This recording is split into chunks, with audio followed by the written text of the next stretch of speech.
So I was watching this video by Nicole Alba, which to be honest is one of the best personal finance channels for Filipinos. You've probably seen her videos because her channel is just blowing up right now, well deserved. So she was talking about GCash and it just made me wonder, oh nga no, I don't know that much about GCash. It almost seemed like out of nowhere, everyone around me just started using GCash like it was the norm. And that's why I'm making this video. This video includes a couple of things I learned as I did my research, and I've divided the topics into timestamps that you can navigate to. They're all in the description. I'm gonna be talking about how GCash started, what percentage of GCash is owned by the Ayala Group, Globe Telecom, and Alibaba's Ant Financial. I also talk about GCash's primary rival, Paymaya. You're gonna learn about how the GCash versus Paymaya war is just an extension of Alibaba's global battle with its own Chinese rival, Tencent. And lastly, I'm gonna be talking about how the pandemic has been instrumental in the growth of GCash in the Philippines. My name is Chris Garin from the beautiful city of Iloilo, Philippines, and today I'm gonna be talking about GCash.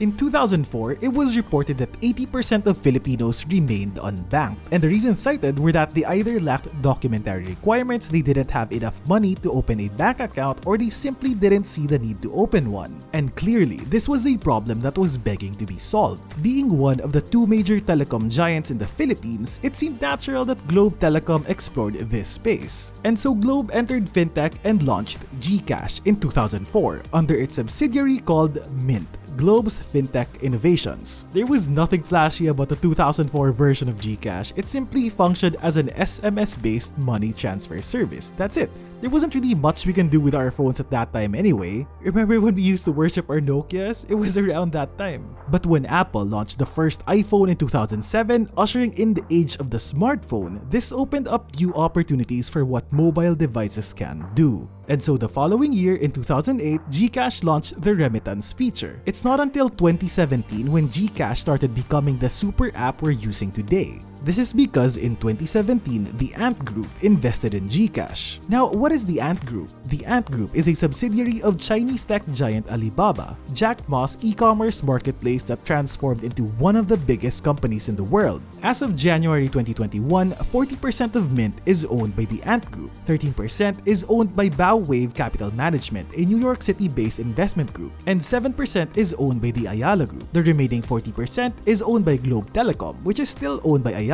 This investment by the Ant Group was extremely impactful in the growth of GCash. That's because the Ant Group owns Alipay, and Alipay is China's leading online and mobile payments app, and it's one of the top super apps in China. A super app is basically an app that has everything you need in it. You can send and receive money, you can shop for groceries, you can have stuff delivered, buy insurance, make investments, all that in one super app. And Alipay is one of the top super apps in China and is the #1 mobile payments app. Take note that being #1 in China is just on a whole new level of success. Alipay has over 1.3 billion users. Remember that the Philippines' entire population is only around 110 million. So yeah, they're that big. Just think of Alipay as GCash's extremely successful older brother. And you know naman how easier it is if your kuya teaches you what he did to become ultra successful, diba? And so this is what Alipay is doing for GCash. Alipay decided to use all that knowledge, expertise, and technology it has acquired in growing Alipay in China and decided that it will use this to grow internationally. But Alipay also knows that when it comes to payment apps, especially in Southeast Asia, it has to be localized. So instead of Alipay entering the Philippines, it decided to invest and partner with a brand that already has an understanding of how the Philippines works. And that's why it invested in GCash. And not only that, Alipay also partly owns several payment apps and mobile wallets across Asia.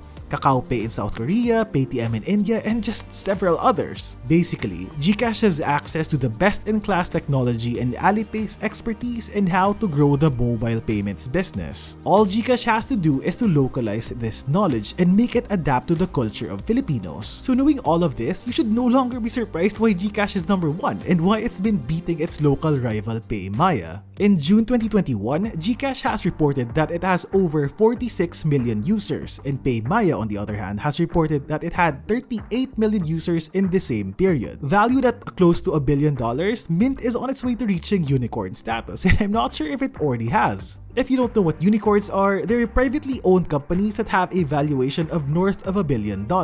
And seeing the potential of GCash, it kinda makes you think if it can breach the $10 billion mark and become the Philippines' first decacorn, and it's actually quite possible. But it's not gonna be an easy ride for Mynt and GCash. And why would I say this? Well, first off, there's Paymaya. I may have sounded like I easily discounted Paymaya, but take note that if GCash has a strong ally in Alibaba's Ant Group, Paymaya has a giant on its side as well, Tencent.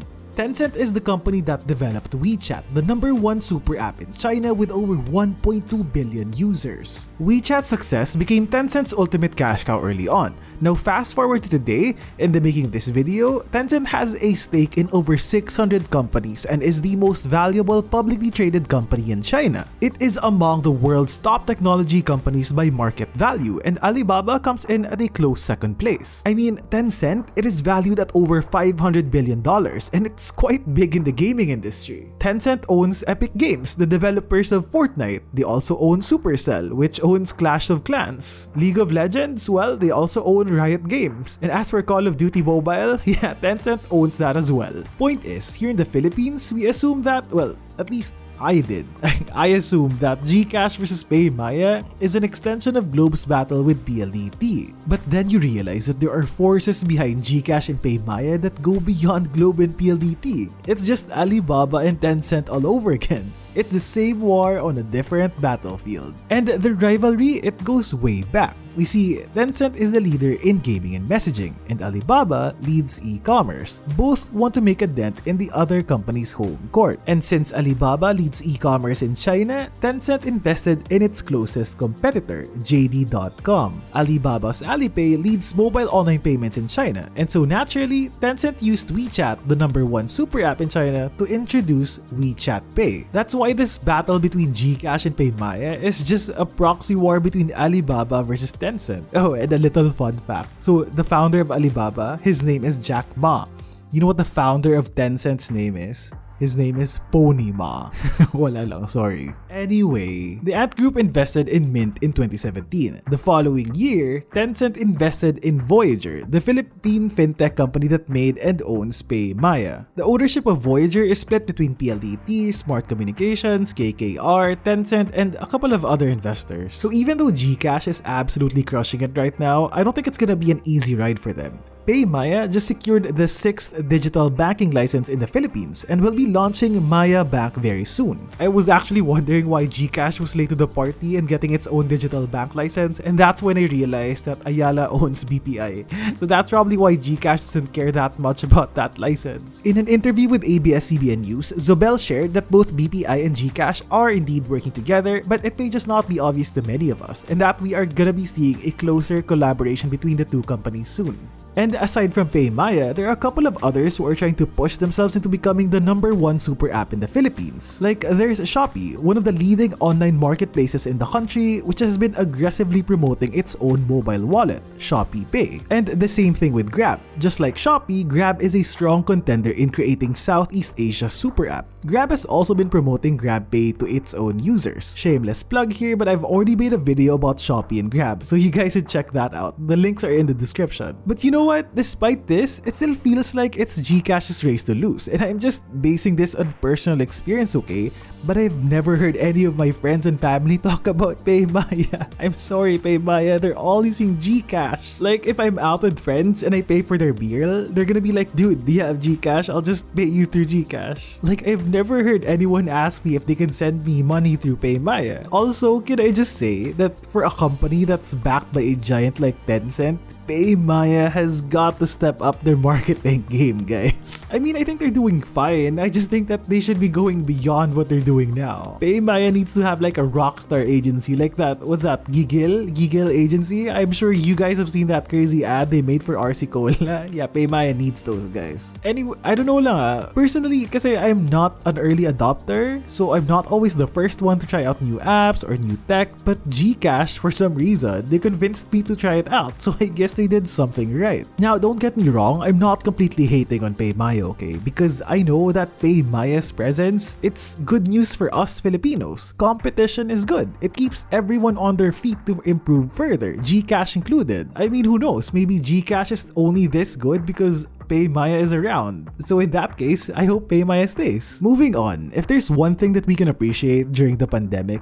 is that it completely sped up the adoption of mobile payments because naturally, Filipinos prefer cash transactions. But because of the lockdowns, we had no choice but to embrace online transactions. I swear guys, if ever we find out that GCash and Paymaya were the ones who created the virus, I would not be surprised. Because in May 2020, Paymaya reported that it had a year-on-year growth of 1,000%. Jesus Christ. And I'm pretty sure that GCash experienced something similar. So it's not surprising why GCash was considering going public this year, but it didn't. So as of now, it's still under Globe Telecom. But man, the rich do get richer, no? I mean, Ayala was already doing really well, and now they also own GCash. One article even said that despite the many sources of revenue the Ayalas have, GCash might surpass them all. This may be Ayala's goldmine. And you know what? Seeing what GCash is doing now, they may absolutely be right. That's about it guys. Please subscribe, leave a comment, and click the like button so that YouTube's algorithm can push my videos to more people like you. You should also check out my Steal This Idea podcast where I talk about business ideas and how brands make money. Just search for Brand Origins on any podcast app. Until the next episode, this is Chris Garin.